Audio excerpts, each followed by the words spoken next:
just a quick disclaimer before we begin the actual video. There's a lot of weird content in this because, of course, it is a mythology reading. So, if you don't like stuff like miscarriages and a lot of death happens too, overall it's, again, a mythological tale, so it's got a weird stuff in it. It's all for mostly educational purposes, and because I felt like reading it. Alright, that out of the way, I'll get back into the main introduction. I have been interested in Finnish mythology because of Noita, so, as a funky special video, I'm going to be reading out the heavily summarized version of the Kalevala as is available on Wikipedia. The link to the actual article is in the description, so go check that out if you want to read it for yourself. Before I begin the actual reading, I would like to read what Wikipedia has said about it, because it's kind of important to have a small amount of context relating to the actual epic. I won't read out the full paragraph as it is listed, but essentially the Kalevala is the main or national epic of Finland, and was compiled from numerous songs and folk singers. The epic is divided into 50 cantos and a grand total of 22,795 lines of poetry, telling the story of a people from the beginning of the world to the introduction of Christianity. With that context out of the way, let's get into the reading. Canto 1. Birth of Wainamoinen. Ilmatar, the daughter of the air, descends to the sea and is fertilized. She becomes the water mother. She gestates for centuries to no avail and laments her lot. Time passes, and Sotka, a goldeneye, floats over the water, seeking a place to rest and make her nest. It sees the knee of the water mother rising above the waves, and, confusing it for a grassy hill, decides to make its nest there. On the third day, the water mother feels her knee is too hot and fears it is burning. She twitches her leg, and the eggs fall into the water, crashing into fragments.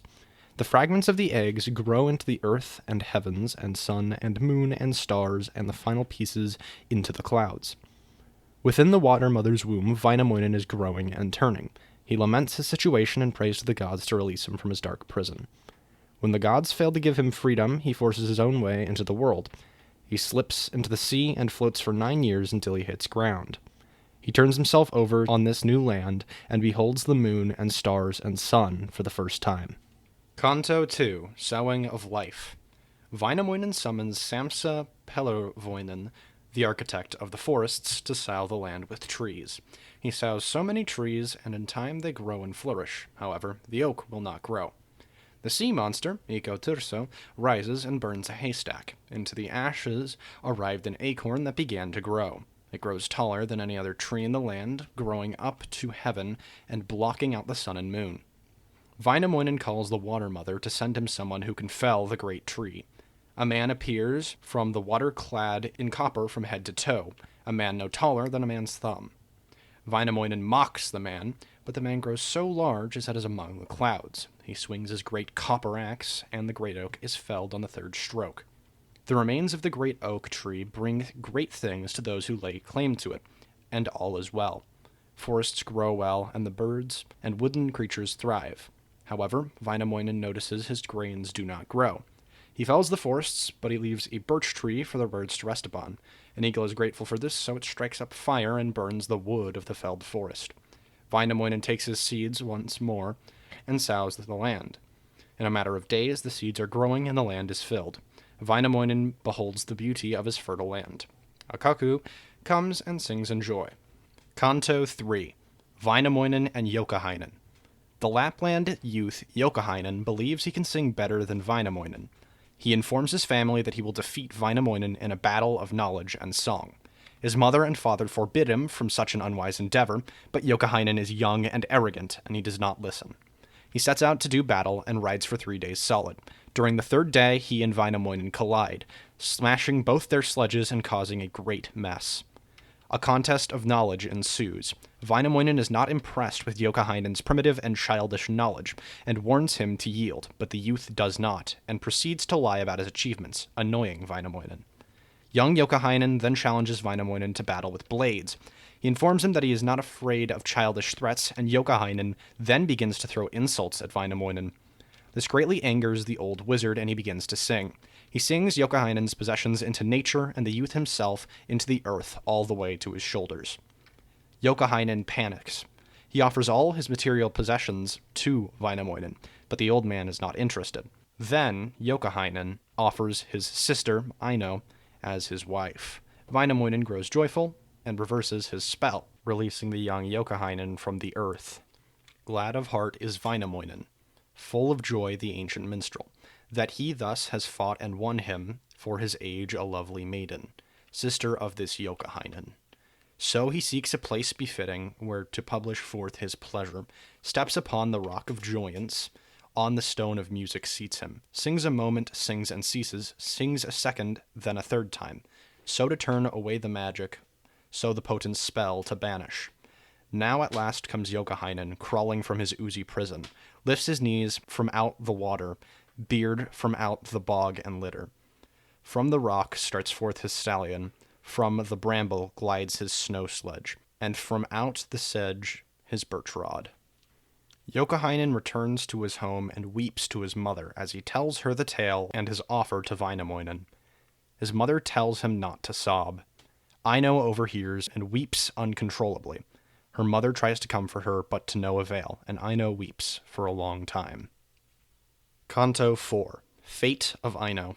Aino goes to the forest to gather twigs and birch branches, and meets with Wainamoinen. He asks her to be his and his alone, and she responds with contempt, tearing her jewels and bangles from her person, stating that she would rather wear the garb of a simple farm girl than be married to him. She runs home weeping. When she arrives home, she receives little sympathy from her father, brother, or sister, and when she goes to consolation to her mother, she tells her to stop weeping and to prepare for married life. Aino's mother tells her of younger life when she was a virgin bride, and tries to instruct her in married life, but Aino does not want to listen. Instead, she goes away weeping. Aino weeps for days. Her mother once again tries to console her. Aino wanders to the storehouse and dresses in the finest clothes and jewels. She wanders through the countryside, bewailing her lot, singing as she walks. She comes to a bay, and over the water sees 3 maidens washing. She feels she should join them, and throws her fine garments on the harsh rocks of the bay, and proceeds to swim toward the rocky outcrop where the maidens are located. She reaches the rocky island, and it sinks beneath her, taking her form and soul with it. A hare sets out from the water's edge to take the message of her death to her family. When her mother hears the tragic news, she bitterly laments. Never, O unhappy mothers, never while your life endureth. Never may you urge your daughters or attempt to force your children to a marriage that repels them, like myself, O wretched mother. Urging vainly thus my daughter, thus my little dove I fostered. She then weeps for days, her tears forming 3 large rivers. Canto 5. Wainamoinen and the Fish. Wainamoinen hears of Aino's death and laments throughout the days and nights. He prepares his boat and fishing tackle and sets out to the water. He catches a fish and draws it into his boat. He is amazed at the fish, as it is unlike any fish he's ever seen before. He prepares to cut the fish, and it slips from his fingers. The fish addresses him disdainfully, telling him that she is Aino in fish form, come to be his companion and not to be cut to pieces. She leaves and tells him that he will never see her again. Wainamoinen tries to capture her again. He weaves a net and dredges the water, but does not find the Aino fish. Wainamoinen laments heavily at his stupidity and rashness. He calls to his long-dead mother, who advises him that he should seek a bride in Pohjola, a worthy bride of fair complexion and bright eyes. Canto 6. Youkahainen's Revenge. Wainamoinen sets out upon his journey to Pohja. Youkahainen, however, had not forgotten his loss in the singing competition and the loss of his sister and his humiliation. He held a deep rage against Wainamoinen and plotted to kill him. He created a frightening crossbow. It stringed the hair from the moose of Hisi. Youkahainen waits for Wainamoinen to pass by. He waits for a long time, and one day he spies something on the horizon. Confusing it for a cloud at first, he soon realizes that it is the ancient wizard himself. He prepares his weapon. His mother asks him for whom he is preparing his mighty crossbow. When he tells her, she pleads for him to reconsider. Should Wainamoinen die, the world will be plunged into sadness and stillness, and the magical music will only be heard in the realms of Tuonela. Youkahainen does not heed his mother's pleas. He prepares his first arrow and shoots high. His second arrow shoots low, and the third, while not hitting Wainamoinen himself, hits his horse in the chest, plunging Wainamoinen into the rushing waters. Canto 7. Wainamoinen meets Louhi. Wainamoinen drifts on the roaring sea for 8 days, his body beaten and battered. On the 8th day, an eagle from Lapland flies overhead and, remembering the great favor Wainamoinen did by leaving him the birch tree, lifts him high and carries him to the dry land in Pohjola. Wainamoinen weeps for 3 days, but a young girl hears his weeping and goes to fetch Louhi, the hostess of Pohjola. She meets with him and questions who he is and where he is from, although she seems to already know. She offers to return him to his homeland in return for him forging the magical mill, Sampo. He informs her that although he cannot do it, he will get the great smith Ilmarinen, the forger of the Sky Dome itself, to do it. Louhi promises her eldest and most magnificent maiden daughter to Ilmarinen if he forges a Sampo, and she gives Wainamoinen a horse and sledge to get home, but warns him not to look skyward until he is home. Wainamoinen departs Pohjola. Canto 8. Wainamoinen's Wound. Wainamoinen is speeding along on his journey when he hears something curious above his head, and against the advice of Louhi, he looks up and sees an enormous rainbow with a beauteous maiden at the end of it. He invites her to come to his sledge and be his wife. She acts coy and tells him she will come with him if he succeeds in numerous challenges, the final and greatest being the creation and launching of a boat without touching or interfering with it. He works hard on the creation of the boat for 3 days. On the 3rd day, Hisi makes Wainamoinen's axe head turn to his knee, cleaving a mighty wound into it. Wainamoinen tries in vain to quell the bleeding. He rides hard along the road to find someone who can close his wound and stop his blood flowing. However, nobody is capable, until he finds an old man in a small dwelling who says he is capable. Canto 9. Origin of Iron. The old man greets Wainamoinen and asks him, in amazement of the enormous loss of blood, who he is. He informs Wainamoinen that he can heal him, but he cannot quite remember the origin of iron. If he knew, then the wound could be closed and the flow of the blood stop. Wainamoinen proceeds to tell the origin of iron, of the great daughters of creation and the breast milk spilled over the land which created streams of iron throughout the world. He tells of fire and fire's desire to consume iron and the birth of the ancient smith Ilmarinen. Ilmarinen comforts the iron, telling it that it will become beautiful when combined with fire. Wainamoinen tells of Ilmarinen's struggle to find the tempering agent and of the evil Hisi's poisoning of the iron with venoms and acids, causing the iron to grow bitter and evil, and to shout to its relatives to cut and slice flesh and blood in revenge of this poisoning. Now that the old man knew the origin of iron, he could help Wainamoinen.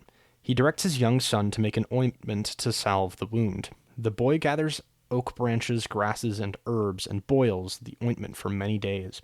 After the ointment is prepared, he tests it on an aspen tree and broken stones, and then returns to the old man. The old man applies the ointment to Wainamoinen, who struggles and thrashes in suffering, but the old man banishes the pain to the pain hill. He applies silken bandages to the wound.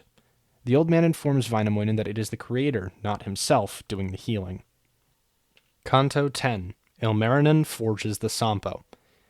Wainamoinen rides away on a horse, and after days of riding by the field of Osmo, he conjures up a gigantic spruce with golden needles and a flower top, and then the moon to lit it by the top, and Ottava by the branches. He returns home and goes to the forge of Ilmarinen, tells the smith of his ordeal, and asks him to go to Pohjola to marry the maiden in exchange for the forging of the Sampo. Ilmarinen says he will never go to the Northland.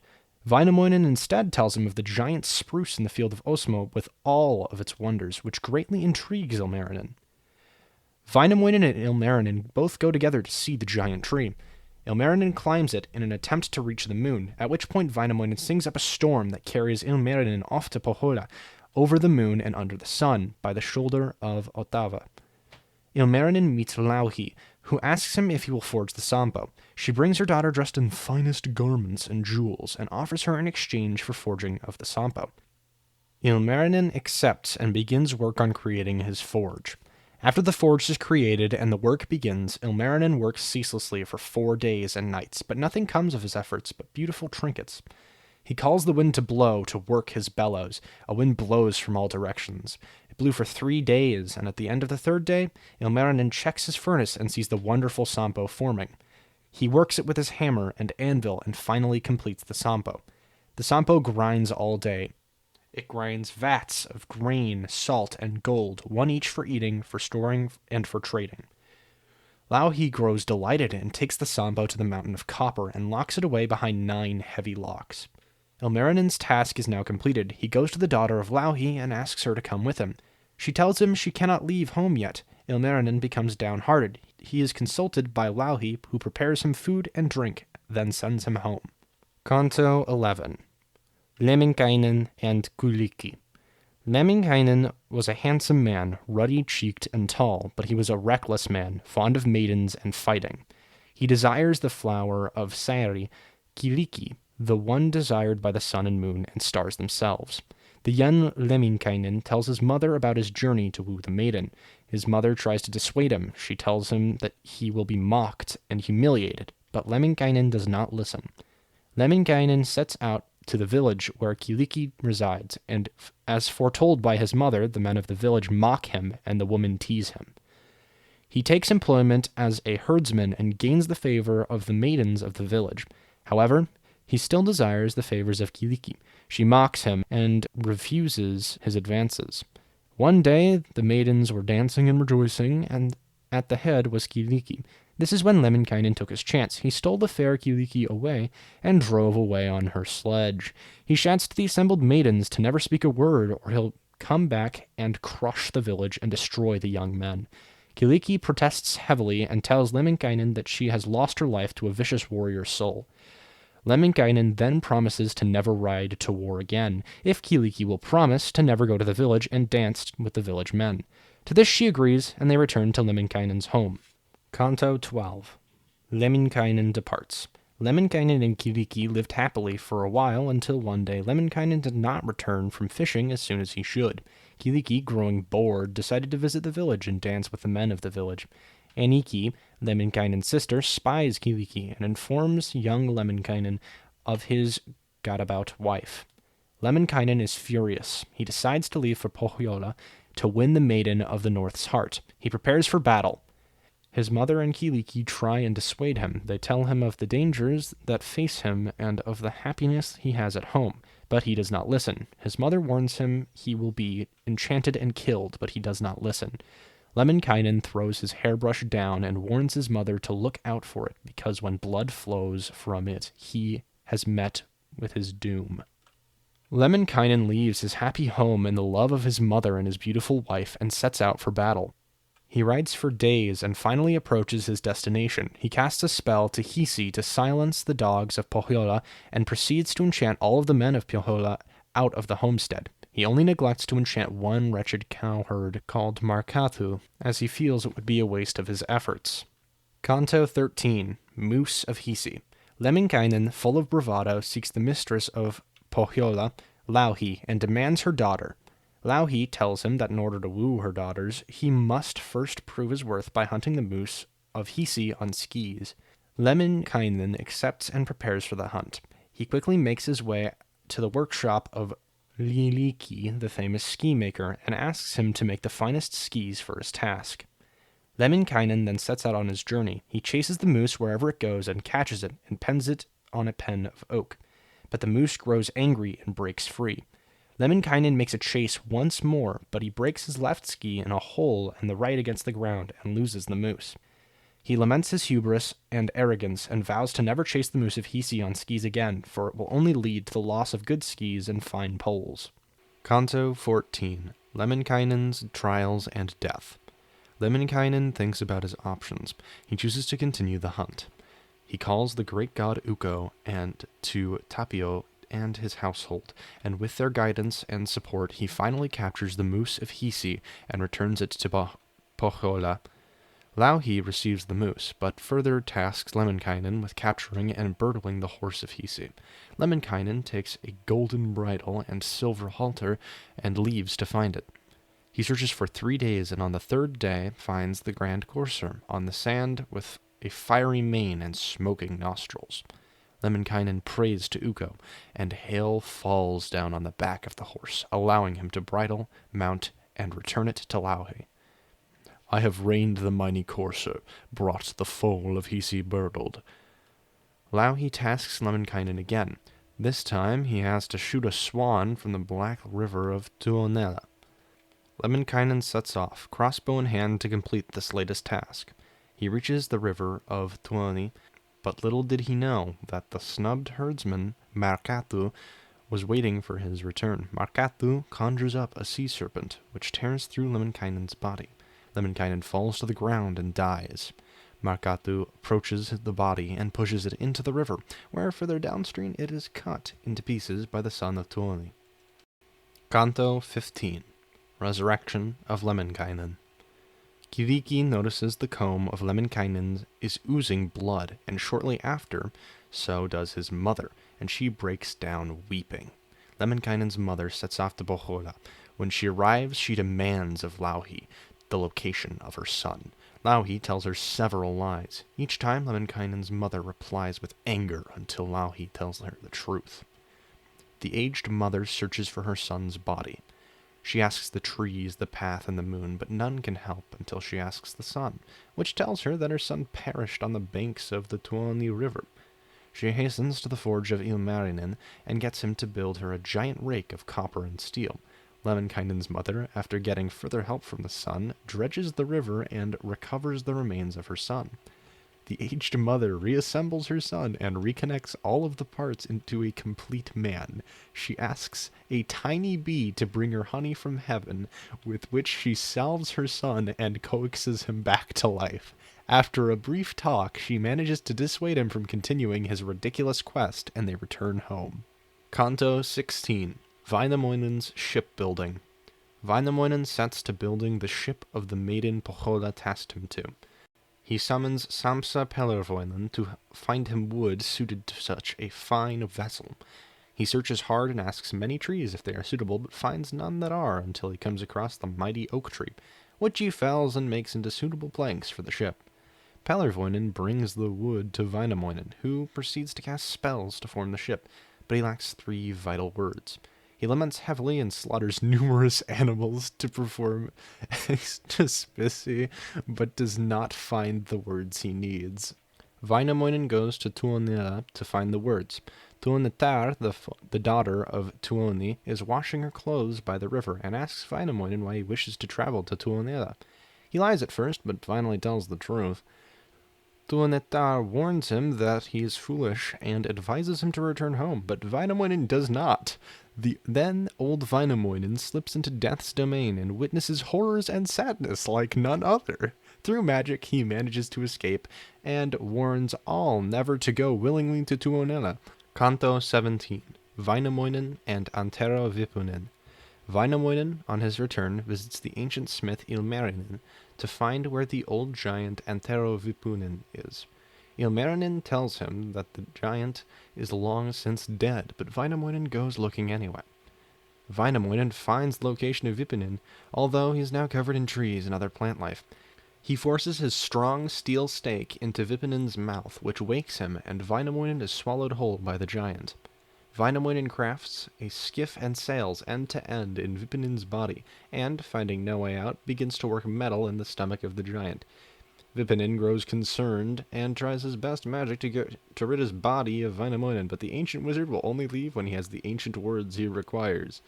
Vipunen recites ancient spells and incantations from the dawn of the world, and when he finishes, Wainamoinen leaves Vipunen's body and continues home.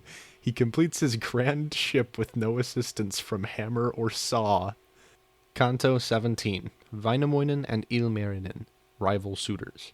Wainamoinen sets off to Pohjola to woo the beauteous Northland maiden. On his way, he comes across Annikki, Ilmarinen's sister, who asks him where he is going. He tells her many lies, but in the end tells her of his purpose. She rushes off to her brother to tell him that a rival suitor is heading to the Northland maiden. Annikki reaches her brother and informs him of the news.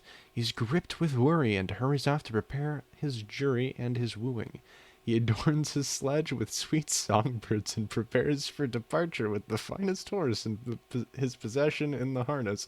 He prays to Ukko to clear his path and make for him an easy journey, and he sets off on his journey. Wainamoinen and Ilmarinen meet each other along the journey. They shout over the waters and snowfields and agree to a friendly pact and to be happy for whoever wins the hand of the beautiful Pohjola maiden.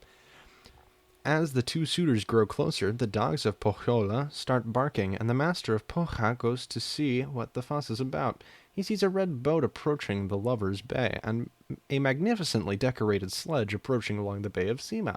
He rushes home and asks the pyromancer Suavaka why they are coming. She throws logs on the fire, and they flow with honey. She says that the approaching men are suitors and not warriors. Louhi quickly runs to the yards to see who is coming. She realizes that it is Wainamoinen and Ilmarinen, and advises her daughter to choose the aged wizard, for he is rich and magnificent. The daughter has other ideas, however, and when Wainamoinen is the first to arrive, she tells him that she will not be his wife. Canto 19. Ilmarinen's Trials and Betrothal. Ilmarinen enters the halls of Pohjola and demands to see his betrothed, but Louhi demands several tasks be completed before he can marry her daughter. The first task is to plow a field of vipers. Ilmarinen is distressed and goes to the maiden, who advises him on how to complete the task, crafts a plow of gold and silver and greaves of iron, and completes the task. The next task is to capture the bear and wolf of Tuoni. Again, he goes distressed to the maiden, who advises him. He completes the task with steel bits and muzzles of iron. The third and final task is to capture the great pike without aid of net or rod. Once more he goes to his betrothed, and she advises him. He sets off and casts a mighty fiery eagle with iron talons and wings made of the sides of a boat. The eagle tries numerous times to capture the pike, and finally manages it, but eats the body of the giant fish, leaving only the head. Ilmarinen curses the bird, and it flies off beyond heaven. Ilmarinen returns to Louhi with the pikehead. She is annoyed that he didn't bring the whole pike, but agrees to allow the marriage. Wainamoinen returns home and warns the older men to never woo a maiden as rival to a younger man, as it can only lead to torment. Canto 20. Brewing of the Beer. An ox as tall as the clouds is brought from Karelia to Pohja, intended for the great wedding feast, but no one can be found to slaughter it. One day an old man, small enough to fit under a wooden bowl, rises from the sea and slaughters the animal. Louhi wonders how to make a worthy beer, and an old man relates to her how it is done. He tells her of the growing of hops and barley, of the magic squirrel of Osmatar, and the pine cones he brings. He tells of the magic marten of Osmatar, and the magic bear spittle to use as a leavening agent. He tells of the bee of Osmatar and the honey he brings. He tells of the grand wooden barrels with copper bands used to store the feisty beer. Louhi then resolves to make beer and places it in wooden barrels with copper hoops. Louhi sends messengers into the land to invite guests and inform them of the great festival in Carousel. She warns not to invite Lemminkainen because of his violent and trouble-causing nature. Wainamoinen is asked to be the minstrel of the wedding. Canto 21. Ilmarinen's Wedding Feast. Ilmarinen and his entourage arrive at Pohjola and are greeted with the greatest respect, their mounts attended to in the greatest care, and the finest place at the banquet table set for the bridge-groom himself. The feast begins, and the guests are given the finest of Northland's viands, the finest butters, creams, salmon, pork, and breads. Then the ale is served and revelled by the great Wainamoinen, who sings to the guests on the happy occasion. Beer, fine drink. Do not give a drink to an idling man. Make the men sing. The golden voices ring out. Canto 22. Tormenting of the Bride. When the wedding feast was over, the preparations for the departure of the bride and her husband are made, and the bride is told of her sacrifices she is making to leave her place of birth and go to her husband's home. The bride, although aware of the sacrifices, is still distressed, and even though she has wanted to be a wife, still has doubts and worries. She is brought to weeping by the older woman. She weeps hard, but is told that she is not being taken like a lamb to slaughter. She is taken to a home by a worthy man, to a man who will do her love justice, to a home that has all she has in her parents' home. She has reached womanhood and must not lament. Canto 23. Osmatar advises the bride. Osmatar, the most beautiful of Kalevala's people, and an experienced woman, must instruct the bride in her duties. She instructs the bride in household duties, tells her that she must always be polite even if she is not received well by her in-laws. She instructs the bride on how to care for the livestock and the young of the household, and how to keep her husband satisfied. She tells the bride how to prepare sauna and firewood, and how to greet strangers into the home. The bride is told to never speak ill of anyone in the household when she visits the village. After the instruction, an old poor woman relates a tale of her married life and the disapproval of her husband's family and of the eventual separation of her and her husband. She relates the story of her unhappy search for her kin and the mistreatment by her sister-in-law, and of how even now she is not thought of kindly. Canto 24. Departure of the Bride and Bridegroom. Ilmarinen is instructed on how to treat his bride. He is told to allow her freedoms and not unnecessarily cause her sadness and weeping. He is told not to treat her like a slave or servant and to allow her total roam of the house. Ilmarinen is instructed never to speak with contempt to her and to treat her equally. He is told to never whip her like a slave or animal, and not to allow his family to chastise her. He is told to only whip her if she is continuously disobedient, and never do it in the presence of others so as to not cause her humiliation. An old man relates his story of how he could not instruct his wife and how she mistreated him because he spoiled her. He also tells her of how he gained her respect and love. The time has now come for the departure, and the bride, realizing this is the last time she will see her birth home, she gets tears in her eyes and tells her woes. Ilmarinen then carries her off to his sledge, and they depart Pohjola for Kalevala. They journey for 3 days, and on the third they arrive. Canto 25. Homecoming of the Bride and Bridegroom. Ilmarinen and his wife arrive to a great reception. His mother and sister relate the tales of their waiting and of rumor that Ilmarinen's wooing was unsuccessful. An infant speaks ill against the bride, but Ilmarinen's mother reassures the bride that she will be treated well and with respect. She is told that she is lucky to be there, and she will not have to work the mills or fields. Another feast is laid out, and the ancient sagely wizard Wainamoinen sings songs of praise to the bride and bridegroom, to the mistress, the master, the houses, and the guests. Wainamoinen sets off home, singing and making merry. On the way, he damages his sledge. He asks if any of the young can go to Tuonela and fetch what he needs to repair his sledge, but none can. So he makes his second trip to Tuonela and brings back what he requires and repairs his sledge and heads back home.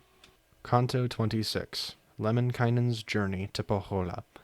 One day, Lemminkainen hears shouts and reveling coming from the village and realizes that there is a wedding in Pohjola and is angry that he was not invited. He calls to his mother to prepare his things for battle again. She tries to dissuade him, but he has none of it.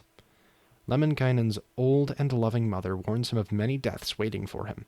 She warns him of the fiery river with a fiery island and the eagle of fire. She warns him of the trench of fire filled with the remains of 1,000 heroes who have tried to pass. She warns him of the narrow gate of Pohjola, where a wolf will rush him and a bear will crush him. She warns him that when he enters Pohjola, more death awaits him. She warns him of the heaven-high fence of snakes, and of the men who will defeat him by song or blade. Lemminkainen does not listen, and he sets off on his journey and meets with all the deaths his mother mentioned and manages to defeat all of them. Canto 27. Duel at Pohjola. Young Lemminkainen arrives in Pohjola and walks into the great hall, where the master of Pohjola sits at the head of the table. They exchange words, and Lemminkainen demands service. He is told the feast is over, which makes him very angry. He shouts his anger at not being invited and demands a drink. Louhi gets her maid to bring a mug of beer, which is filled with serpents. Lemminkainen removes and kills the serpents and drinks the foul beer. He demands more beer be brought, for which he will pay. The master of Pohjola grows furious, and a magical contest begins that Lemminkainen wins. The master of Pohjola is still angry and challenges Lemminkainen to a duel with blades. They measure up, as the master of Pohjola has the greater blade. Lemminkainen allows him to take the first thrust, and thus a great battle begins, in which the master of Pohjola loses his head to Lemminkainen's blade. Now he grows livid and summons up 1,000 soldiers of Pohjola to march against Lemminkainen and his kind. Lemminkainen flees Pohjola. Canto 28. Lemminkainen's mother. Lemminkainen rushes home in the form of an eagle. He arrives home and is greeted by his mother, whom he informs of his trouble. She scolds him heavily for not heeding her warnings.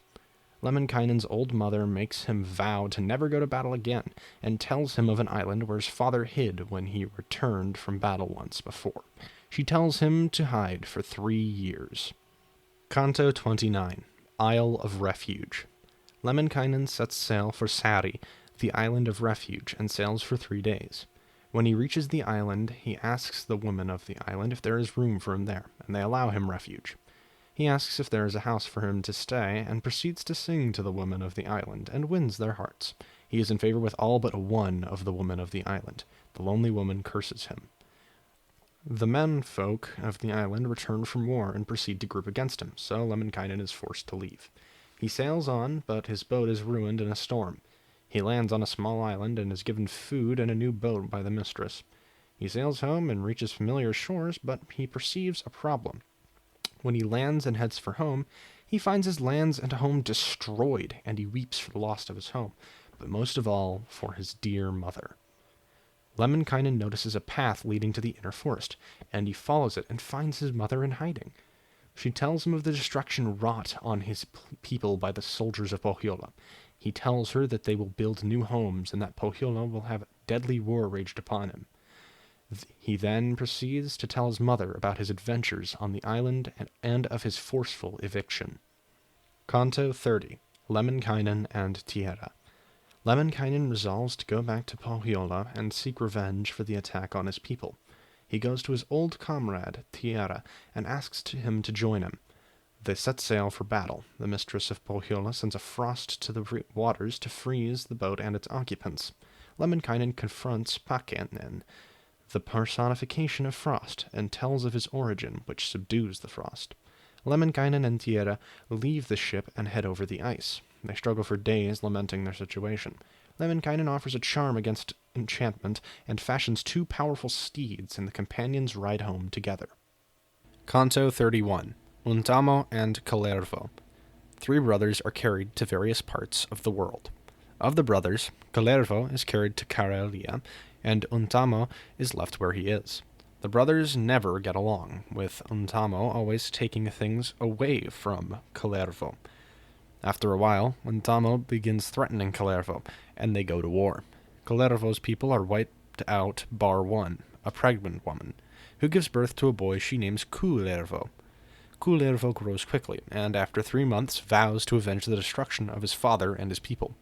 Untamo, naturally worried, tries to destroy Kullervo by drowning, burning, and hanging, but none work. So he puts Kullervo to work.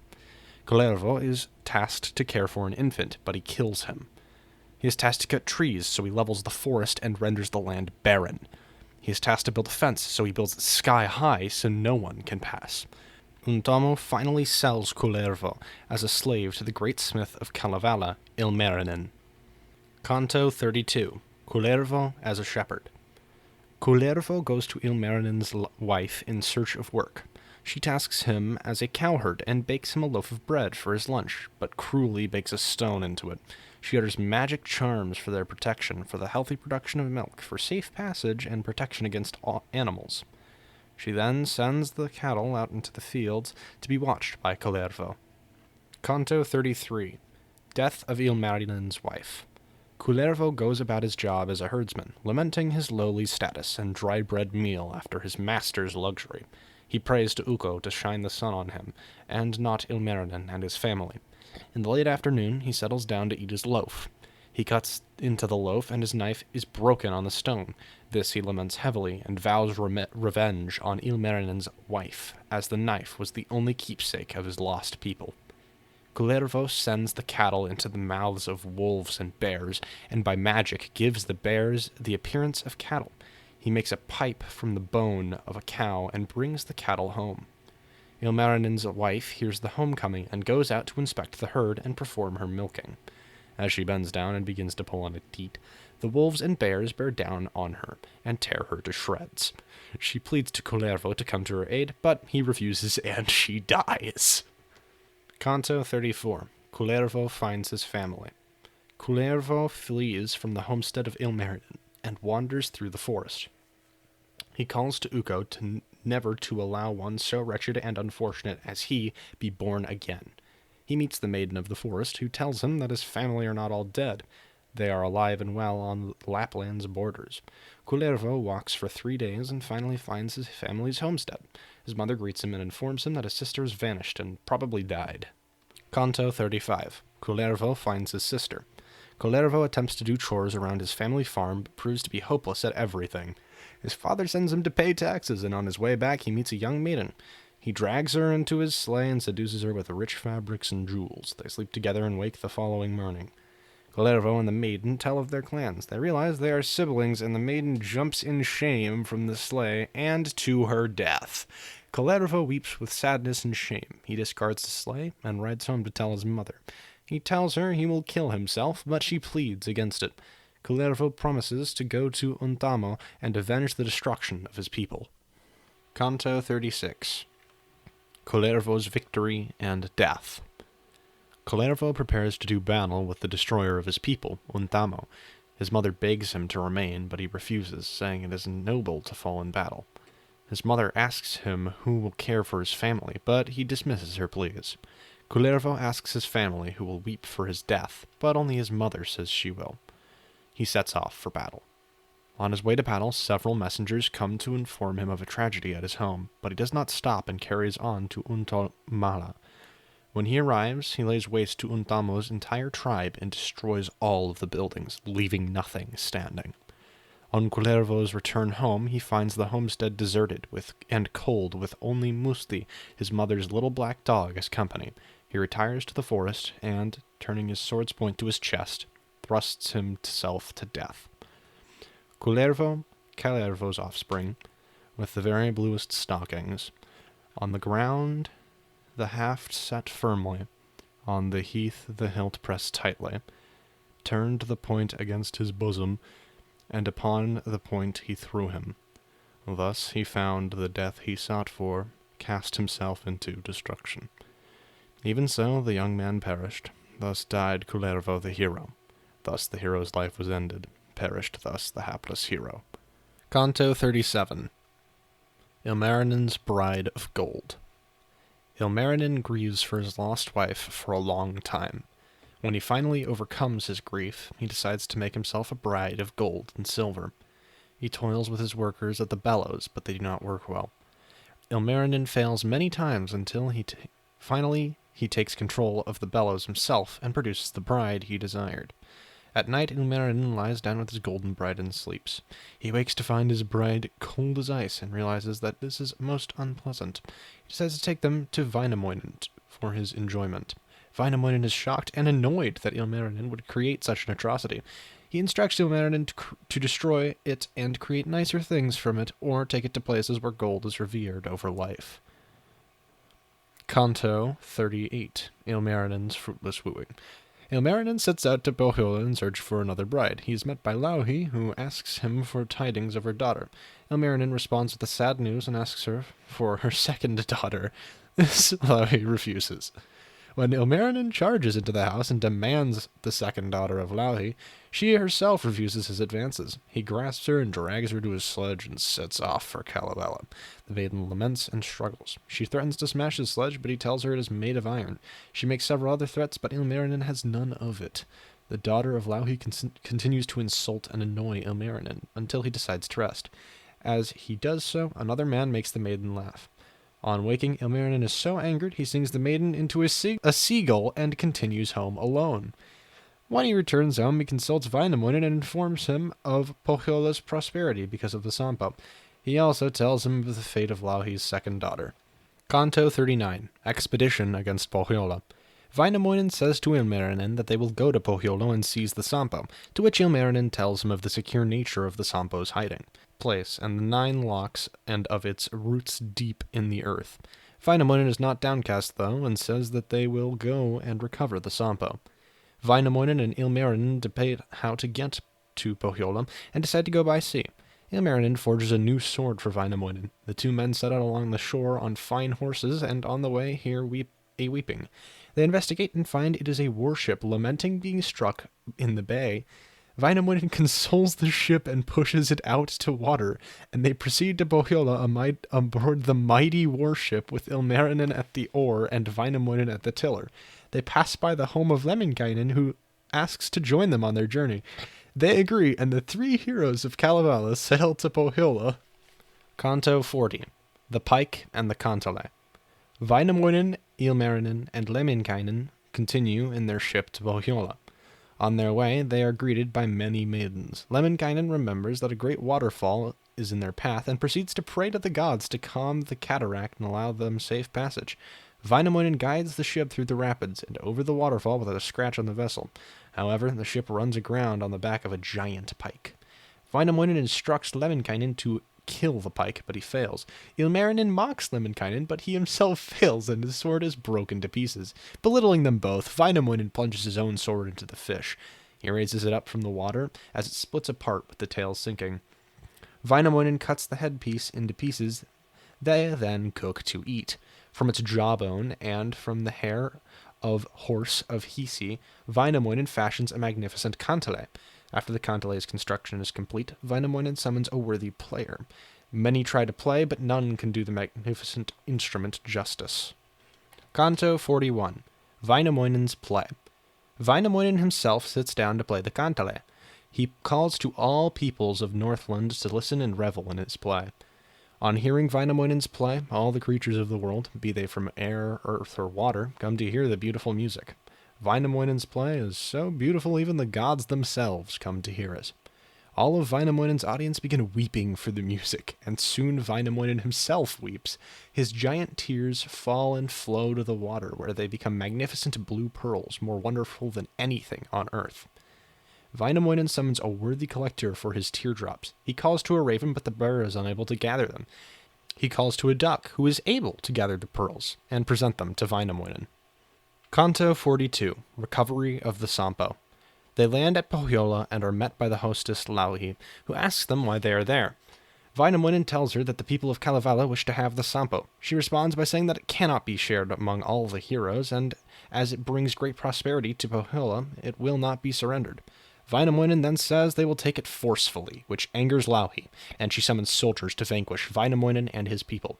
Wainamoinen plays his kantele, which pacifies the people of Pohjola and causes them to fall into a deep sleep. Wainamoinen's group then searches for the Sampo. They reach the Copper Mountain, and Ilmarinen anoints the hinges and bolts of the chamber. The bolts unlatch and the doors fly open. Lemminkainen enters the chamber, and with the swelling ego praises himself until he sees the beauteous Sampo. He tries with all his might to move it, but the roots of the mountain have firmly secured its place. Lemminkainen then captures and harnesses a great ox, which he uses to plow the roots and free the Sampo. Wainamoinen and the heroes carry the Sampo back to their ship and proceed to leave Pohjola and return home. They agree to leave the Sampo in safety on a fur-covered island. Wainamoinen prays for a safe, swift, and easy journey back to Kalevala. Lemminkainen longs for food and song, but Wainamoinen warns him that feasting and singing will prolong the journey. Lemminkainen, nevertheless, sings his songs, but his singing is so foul that a crane flies away in pain, flies over Pohjola, and wakes the people of the Northland with its crying.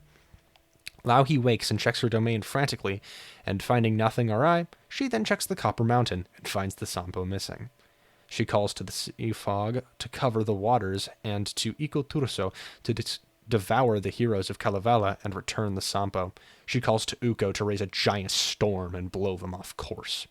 Wainamoinen and the others are caught in the thick fog for days until Wainamoinen, in desperation, cleaves the sea with his magic sword, releasing them from their captivity.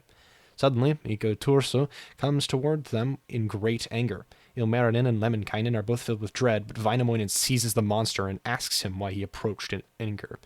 He refuses to answer, and Wainamoinen asks him again. Iko Turso tells Vainamoinen of his instructions and promises to leave if he is released. A short time passes, and Ukko raises a great wind against the heroes, causing the sea to fume with white waves and Vainamoinen to lose his pike Kantele, which Vainamoinen laments heavily. Ilmarinen weeps and believes all is lost. However, Vainamoinen recovers his composure and warns against weeping over the past. He commands the gods to stop the waves and calm the sea. Lemminkainen calls to the birds to help save the sinking ship, and with the aid of the men of the vessel and Vainamoinen's magic, the ship is saved. Canto 43. Loss of the Sampo. Louhi, filled with rage, prepares her army for battle. She loads a great warship and sets sail to find and take the Sampo. Vainamoinen asks Lemminkainen to climb the mast of the ship and check for anything out of the ordinary. Lemminkainen sees nothing but a dark horizon behind the ship to the north. Vainamoinen asks again for Lemminkainen to check the situation. He reports of a vast forest to the north and an island to the south. Vainamoinen says there is no forest to the north and asks Lemminkainen to check again. This time he spies a ship making chase. Vainamoinen orders Ilmarinen and Lemminkainen to row with the other oarsmen as hard as they can to escape the pursuers, but to no avail. Vainamoinen utters words with magic, with regents thrown into the sea to create a shoal. The ship of Pohjola crashes into the shoal, breaking the ship apart. Louhi, however, changes her form into a giant eagle with scythes as the nails of her talons, and the remains of the ship as her wings and tail. A large number of men climb on her back as she takes flight and continues the pursuit of Vainamoinen and his heroes. Louhi lands on the highest mast of Vainamoinen's ship. Ilmarinen prays to Ukko for help and protection while Vainamoinen asks Louhi once again if she will share the Sampo. Again, she refuses. She then attacks and swoops down to steal the Sampo in her talons, but Lemminkainen draws his sword and injures her. She scolds him for breaking his promise to his mother not to fight. Vainamoinen, fearing the worst may happen, tears the rudder from the ship and strikes Louhi, striking her army from her back and causing her to fall. She takes one more grab at the Sampo and drops it into the sea, where it sinks and breaks into pieces. Louhi, still furious, warns Vainamoinen that she will steal the sun and moon from the sky and send 9 diseases to his people. Vainamoinen answers that she cannot do this, as only a god has that ability. Louhi flies away weeping to return to Pohjola. Vainamoinen rejoices when he returns home. He takes the pieces of the Sampo that washed up on his beaches and prays to Ukko to always protect his people from evil and famine and disease, and to protect them from Louhi and her armies. Canto 44. Birth of the second Kantele. Vainamoinen wishes to sing again, but laments that his Kantele is lost to the kingdom of Velamo. He goes to Ilmarinen and asks him to forge a giant rake to dredge the seabed. Vainamoinen goes to a boat shed and addresses the younger of the 2 boats housed there. He commands the young boat to go to the place where his Kantele was lost. He begins to search for his lost Kantele, but to no avail. Vainamoinen makes his way home and meets a weeping birch tree. He asks it why it is weeping, and the birch says it is sad because it is treated badly by the people. It is stripped of its bark and leaves and never feels safe to settle. Vainamoinen proceeds to make a new Kantele from the wood of the sacred birch and strings of golden hair from a joyful maiden. Vainamoinen plays the new Kantele, which sounds so beautiful it causes the people of Kalevala to leave whatever they are doing to come here. Old and young, male and female. They all listen and weep with joy. The same happens with the folk of the Northland. The music is so fantastic, even the animals themselves come to hear. Vainamoinen plays for 3 solid days. Canto 45. Louhi's pestilence on Kalevala. Louhi, growing angry at the prosperity of Kalevala, calls to Loivatar, one of Tunoi's daughters, to bring upon the people of Kalevala disease and pestilence. Loviatar births her children of disease and tends to them. Then Loviatar named them all in order, as we do with all our children, thus proclaimed what she had wrought. Cramps and colic, gout and rickets were the first 4 sons she named. Cancer, boil, and scab made 7, and the 8th she named the plague. Louhi banishes the children of Loviatar to Kalevala, causing the people to fall sick. Vainamoinen comes to his people's aid. He fires up healing saunas and sends prayers and magic words to Ukko to deliver his people from peril, and uses healing bombs on the ill. Vainamoinen then calls Ukko to send a healing bomb by rain and successfully saves his people from destruction. Canto 46. Otso, the bear. Louhi, on hearing the eradication of the disease, sends the great bear Otso to destroy the cattle and people of Kalevala. Vainamoinen instructs Ilmarinen to build him a spear to kill the bear. He heads out on the hunt, offering spoken charms to the Lord of the Forest and to the bear. Wainamoinen approaches the bear, which slips from its resting place and is killed in the fall. Wainamoinen comforts the bear. On his return, a feast is held in the halls of Kalevala. Wainamoinen tells of the origin of the bear and sings songs wishing for peace and prosperity for his people. Canto 47. Robbery of the Sun, Moon, and Fire. Wainamoinen's singing brings the sun and moon to the earth in joy. However, Louhi seals them away and conceals them in Pohjola. She then steals the fire from the homes of Kalevala. Ukko, confused as to the lack of the sun and moon, strikes up a new fire, conceals it in a golden purse, and tasks a maiden of the air to nurture it. However, she fails, and the new fire falls to the earth and is spotted by Wainamoinen and Ilmarinen. They go hunt for it. They meet Ilmatar, and she tells them that the fire has caused many a mischief and was finally swallowed by a fish in Lake Alu. Wainamoinen and Ilmarinen lay nets for the firefish to no avail. Canto 48. Capture of the firefish. Wainamoinen asks his people to make him a flaxen net to catch the firefish. His people go to work plowing the land and sowing the seeds. When the flax grows, they harvest, thresh, and weave it into threads. They then prepare the fishing net. When the net is complete, the young folk go to catch the fish, but they do not succeed. So Wainamoinen and Ilmarinen go to fish for the pike themselves. Their attempts fail, and they enlarge the net and try again. On their second failing, Wainamoinen calls to Velamo and Atto for assistance. A man of very small stature rises from the water and offers to help drive the firefish into the nets, which Wainamoinen happily accepts. Wainamoinen draws his net and discovers many fish have been caught, including the firefish. Wainamoinen dares not touch the firefish and wonders how he will recover the fire. Banu, the son of the sun, hears and tells Wainamoinen he will open up the fish. He calls to the heavens for a magical fish knife which he is supplied with. Banu cuts into the pike and finds the fire. Wainamoinen wonders how to return it to Kalevala. Suddenly the fire grows angry and flies over the lake, burning Wainamoinen and Ilmarinen during its escape. The fire scorches many lands, including Pohjola and Kalevala. Wainamoinen tracks the fire and finds it in hiding. He offers a charm to coax the fire into obedience and places it into a tinderbox and returns it to his people. Ilmarinen tries to soothe his burnt fingers by placing them in water, but this does not help. He calls to the children of the cold dark north to bring him icy slush, and to Ukko to bring snow and ice to help him soothe his pains. In time, Ilmarinen attains his former health and vigor. Canto 49. Restoration of the Sun and Moon. Even though the fire has been restored to Kalevala, the animals start to die and the people grow weak because of the lack of sun and moon. One day, Ilmarinen is asked to forge another sun and moon, which he agrees to do, but Wainamoinen tells him it is fruitless. Ilmarinen continues to forge the false sun and moon. When they are complete, mounts them high in the trees, but they fail to shine. Wainamoinen cuts chips from an alder tree to divine the location of the sun and moon. His divination tells them that they are locked away in the mountains of Pohjola. Wainamoinen sets off to recover them. He gets within sight of the gates of Pohjola and calls for a boat to carry him across the river. But nobody hears him, so he makes a brushwood fire and lets the smoke drift into the heavens. Louhi sends a messenger to bring her news of the origin of the smoke. Wainamoinen asks the messenger to bring him a boat, but the messenger tells him to swim across the river himself. At this, Wainamoinen turns himself into a pike and swims across the river. Wainamoinen makes his way to the halls of Pohjola and is met by armed men who ask him his intentions. He tells them that he is here to recover the sun and moon. The men of Pohjola and Wainamoinen engage in combat, and Wainamoinen is victorious, lopping the heads off the men like turnip roots. Wainamoinen runs toward the mountain prison of the sun and moon and finds an enormous stone atop a rock with the light of the sun shining out of it. He cleaves the stone in three and discovers serpents drinking ale. He kills them, but when he tries to free the sun and moon, he finds his magic lacking. So he returns home and tells of his adventure and his inability to rescue the sun and moon. Wainamoinen goes to Ilmarinen and asks him to make spears, axes, and keys. Louhi, at the loss of her men, senses her peril. She takes the form of an eagle and talks to Ilmarinen. He tells her of his making implements to imprison her and render her in iron bondage for eternity. Louhi grows fearful and flies back to Pohjola. She lets free the sun and moon and releases them into the sky. Louhi takes the form of a dove and returns to Kalevala to speak with Ilmarinen again. The Louhi dove tells Ilmarinen that the sun and moon are now free.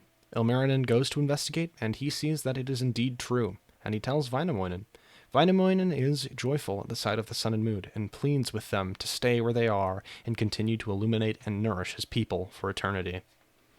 Canto 50. Marhata. Marhata lives a life of respectability and virtue. One day, when she is shepherding her flock, she laments her maidenhood and wishes for a husband.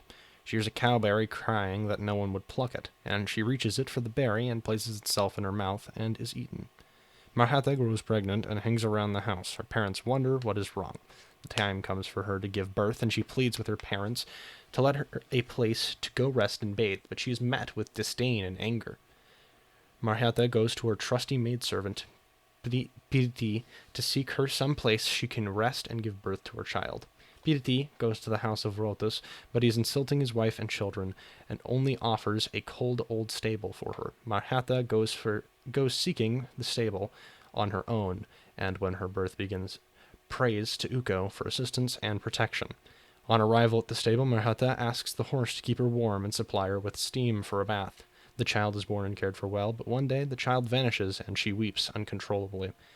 She goes in search of her child and asks a star and the moon for assistance, but they offer no advice. Finally, the sun tells her that the child is in the swamp, and Marhata recovers him. The child was to be baptized by Virocanes. Virocanes refuses until the child is proven worthy. However, Wainamoinen tells him that the child is not, and advises the child be killed. On this, the child speaks openly to Wainamoinen and chastises him for his rash judgment and former foul deeds. Virocanes baptizes him the rightful ruler of Karelia. Wainamoinen grows angry and recognizes that he is weakening and his influence and importance failing, so he sings up a magic boat and sails away from Kalevala.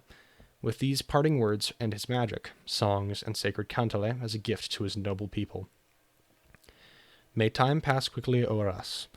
One day passes, comes another, and again shall I be needed. Men will look for me and miss me, to construct another Sampo, and another harp to make me, make another moon for gleaming, and another sun for shining. When the sun and moon are absent, in the air no joy remaineth. Epilogue. The poem ends with a farewell sung by the singers. Okay, so that was basically the entirety of the Kalevala as these available on Wikipedia.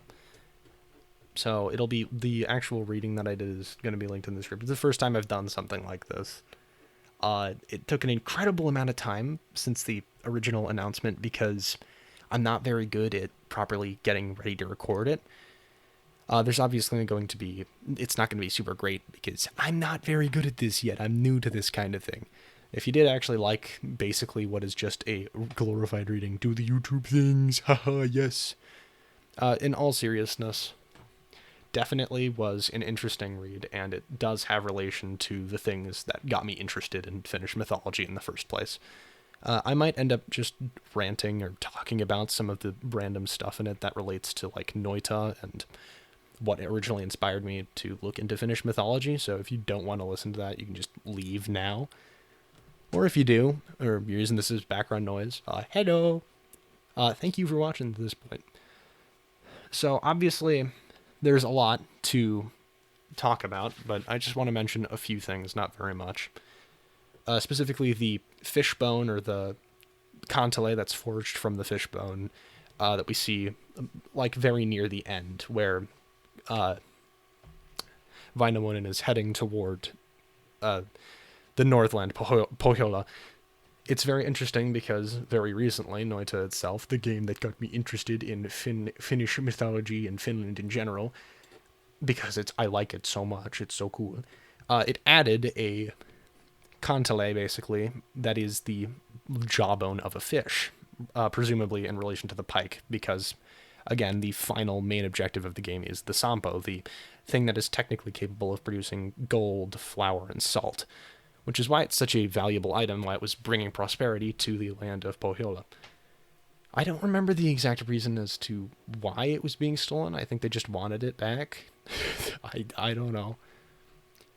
Anyway, with that retrospective or look back at the things that got me interested, I think I'm basically done. This reading took way too long.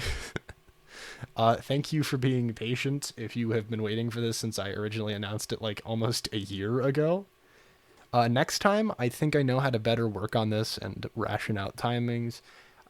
So, yeah, thank you. Thank you so much. Oh my gosh. That's really all I have to say, other than how you should have an absolutely golden day. Bye.